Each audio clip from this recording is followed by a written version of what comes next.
নমস্কার, নাগরিক মনে সকলকে স্বাগত। মাধ্যমিকের উত্তরপত্রের নাম গোপন নিয়ে মামলা। এই বিষয়টি সত্যিই খুব ভাবার বিষয় রয়েছে। এখন যে মাধ্যমিক পরীক্ষা হচ্ছে, সেখানে পরীক্ষার্থীদের নাম থাকে।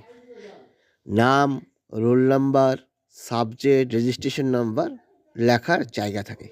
কিন্তু নাম গোপন রেখে বা শুধুমাত্র রোল নাম্বার বা রেজিস্ট্রেশন নাম্বার দিয়ে কি পরীক্ষা চালানো যায় না?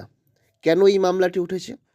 আপনারা সকলেই জানেন, পরীক্ষার্থীর নাম দেখে অনেক পরীক্ষকের হয়তোবা চিন্তাধারার বিভিন্নতা আসতেই পারে।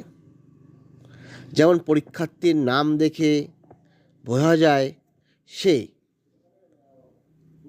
ব্রাহ্মণ, ক্ষত্রিয়, বৈশ্য, শূদ্র, হিন্দু, মুসলিম, নারী, পুরুষ, এইগুলো কিন্তু পরীক্ষক অর্থাৎ যিনি খাতা দেখেন তিনি কিন্তু আন্দাজ করতে পারেন। এবং সেই পরীক্ষকের মধ্যে যদি সীমাবদ্ধতা থাকে, সে অবশ্যই কিন্তু খাতা মূল্যায়নের সময় তার সেই সীমাবদ্ধতার জায়গা তিনি কিন্তু রাখতেই পারেন।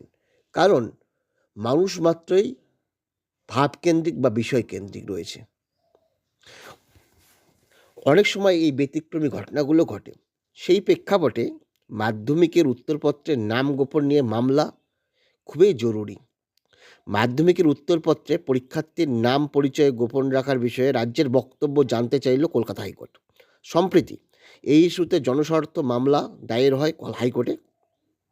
বৃহস্পতিবার এই সংক্রান্ত মামলায় হাইকোর্টের প্রধান বিচারপতি সুজয় পাল ও বিচারপতি পার্থসারথী সেনের ডিভিশন বেঞ্চ আগামী 3 সপ্তাহের মধ্যে রাজ্যকে তাদের বক্তব্য জানাতে নির্দেশ দিয়েছে।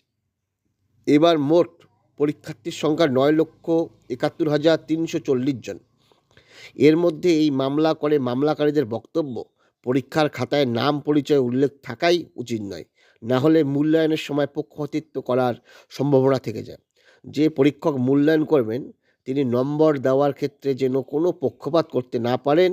যদিও রাজ্যের বক্তব্য, কখনোই এই ধরনের পক্ষপাতের অভিযোগ আগে ওঠেনি। পর্ষদের আইনজীবী জানান, বিগত 7 দশক ধরে স্কুল, কলেজ, বিশ্ববিদ্যালয় স্তরে এইভাবেই পরীক্ষা নেওয়া হয়। এখন দেখা যাক এই বিষয়ে মামলাকারীদের অভিযোগের ভিত্তিতে এবং পর্ষদের বক্তব্য এবং সরকারের বক্তব্য অনুযায়ী হাইকোর্ট কী রায় প্রদান করে। ধন্যবাদ।